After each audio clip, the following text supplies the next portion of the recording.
Welcome to Storytime with Miss Joy. So I decided to read this book because I wanted to pay tribute to Claude, which was the albino alligator that had recently passed away and was stationed at the Academy of Sciences. Let's get started. Claude, The True Story of a White Alligator by Emma Bland Smith and illustrated by Jennifer M. Potter. In a Louisiana swamp, a baby alligator cracked out of his shell. Like his many sisters and brothers, he was about the size of a banana. Like them, he had a long tail and scaly skin. Like them, he was quite cute. But unlike his siblings, this little alligator was not green. He was white. He was an albino alligator. He was different from the other alligators. Very different, and in the swamp, different can be dangerous. He didn't blend in with his surroundings, so he couldn't hide from hungry herons or raccoons. His pink eyes didn't see well, so when he got older, it would be hard for him to find food. And his pale skin could get badly burned in the hot southern sun. Worst of all, his differentness made the other alligators uneasy. The baby alligator was in danger. The man who ran the alligator farm was worried. This little guy needs protection, he thought, so he gave him to a special zoo in Florida that raised and cared for alligators and other animals. The zookeepers named him Claude. To protect him, they put him in a pen by himself. He was safe now, but all alone. Claude lived alone for almost 13 years, until one day biologists at a museum in faraway California heard about him. They were excited. A white alligator? How different! How wonderful! They wanted Claude to come to their museum, and they had the perfect place for him to live. The biologists also asked the zoo for a second alligator. Claude had been alone all his life. They hoped that in his new home, things could be different. Maybe the other alligator, Bonnie, would accept Claude. Maybe they'd even become friends. So Claude, who was then 8 feet long, took an almost 2,800-mile, 4-day road trip. A professional wild animal handler drove both alligators all the way across the United States to the California Academy of Sciences in San Francisco.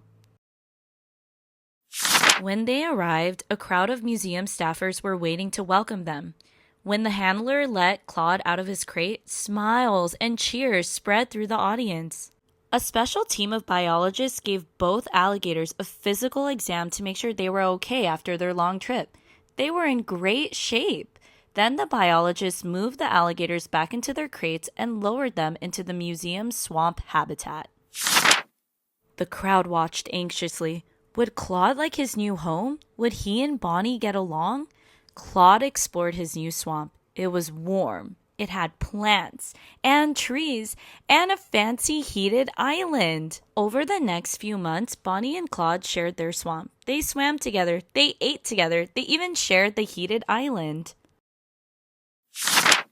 But Bonnie didn't like Claude. She didn't like how he bumped into things because of his bad eyesight. She didn't like how he bumped into her. So one day, she bit him on the foot. Hard. Poor Claude! The biologist hoisted him out of the swamp. Then they operated on him to remove his pinky toe. Claude took 2 weeks to recover. When he returned to the swamp, Bonnie was gone.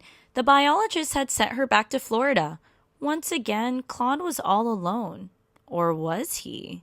In all the stress of sharing the swamp with Bonnie, Claude had hardly noticed the other swamp mates, 5 enormous snapping turtles, Leonardo, Donatello, Raphael, Morla, and Jaws, were rescue animals too. They had been saved from the illegal turtle trade 40 years before Claude arrived in San Francisco. Would they attack Claude? Would he attack them? What happened next was a surprise.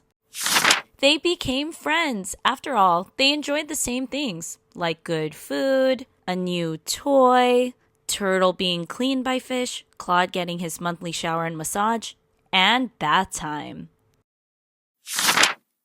Sometimes they squabbled, as friends do. Once, Leonardo decided to check out Claude's fancy heated island, and Claude was annoyed. He sat on Leonardo, but eventually they worked it out. The turtles didn't mind that Claude was different from the other alligators. They were turtles, for goodness sake. For the first time in his life, Claude had buddies. Claude made other friends as well. People from all around the world came to San Francisco to meet him. A white alligator? How different. How wonderful, they thought. His fans drew pictures of him and wrote him letters. They bought stuffed white alligators at the museum shop to take home and cuddle. And on his hatch day, they threw him a huge party. Claude was a celebrity. He was also an ambassador for science. Visitors learned about how habitat destruction is hurting wildlife. They learned about camouflage and animal behavior and the genetic code that makes each creature unique, including Claude. They learned that there are hardly any albino alligators in the whole world, probably fewer than 30. Claude was no longer alone. Now he had friends by the thousands. The lonely outcast alligator had now become the most loved alligator in the world. Claude was still different, very different, but in this swamp, different was wonderful. Here at the end of the book, there are some common questions about Claude, but that brings me to the end of the story. Thank you so much for tuning in to this story time, and I hope you really enjoyed it. Make sure to leave a like and subscribe down below.